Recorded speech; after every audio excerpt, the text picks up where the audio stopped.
Hi, this is part 4 of playing acoustic guitar in a modern worship band.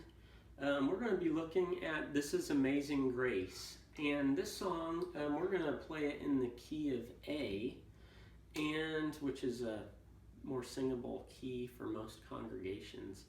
And once again, music theory is important to know because in the recorded version of this song, the acoustic guitar is playing in a drop D tuning. So it's dropping that E string down to a low D. But now we need to know how to make these chords with this string tuned down to a D. Well, first off, the A chord, that hasn't been affected because that doesn't involve that biggest string. But when we go to the D chord, that lets us now strum the bottom string and get that real low, droney kind of a sound. Now there's an F sharp minor chord in this, so typically we would play an F sharp minor like this, but that is wrong because that's now an F sharp minor with an E in the bass, and that's not what we want to do.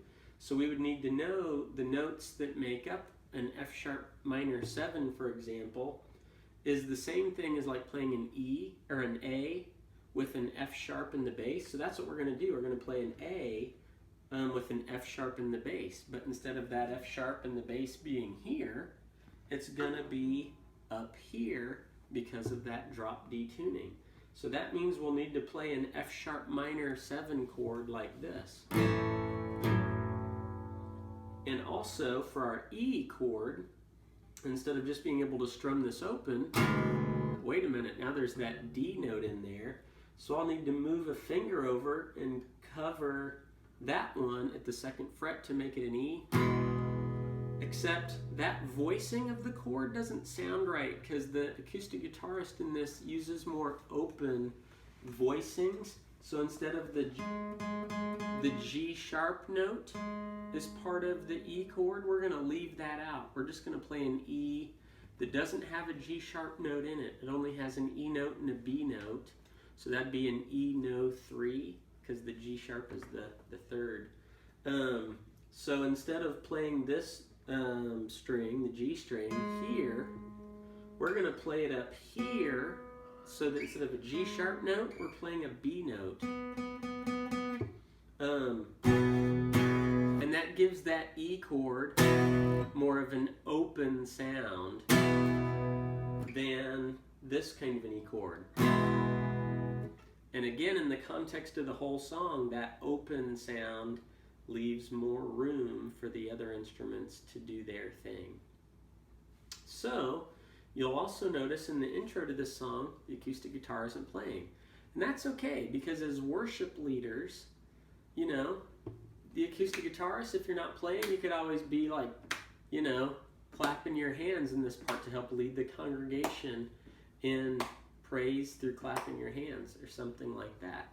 So we'll just play a little of it and you'll see this stuff put into action. 1, 2, 3, 4.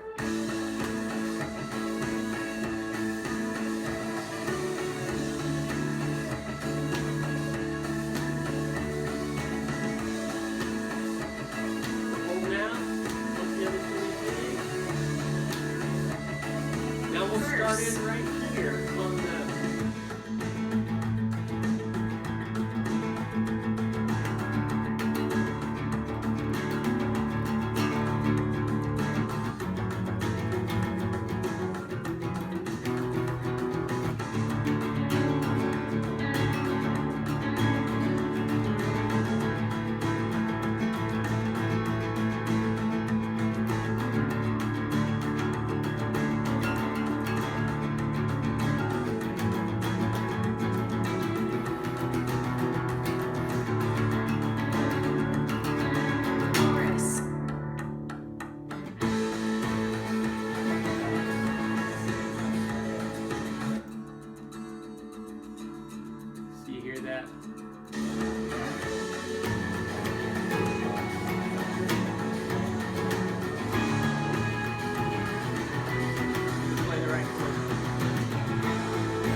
notice there, once again, not your, just typical strum pattern.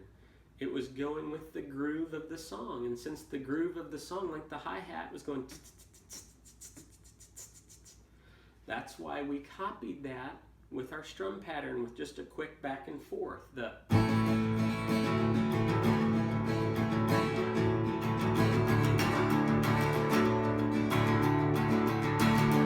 and da-da-da-da-da-da-da, copying the hi-hat.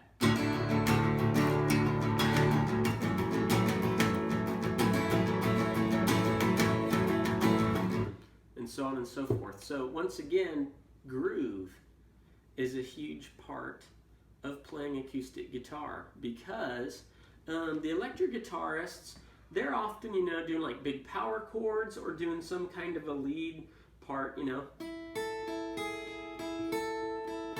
But the acoustic guitar is often helping out the drums and the bass on the groove. So, so really locking into the groove is really important part of being an acoustic guitarist for worship music. Again, depending on what you're doing at the certain part of the song. But that's another aspect. Once again, knowing theory to be able to make the different kinds of chords, simplicity, and groove are a big part of it.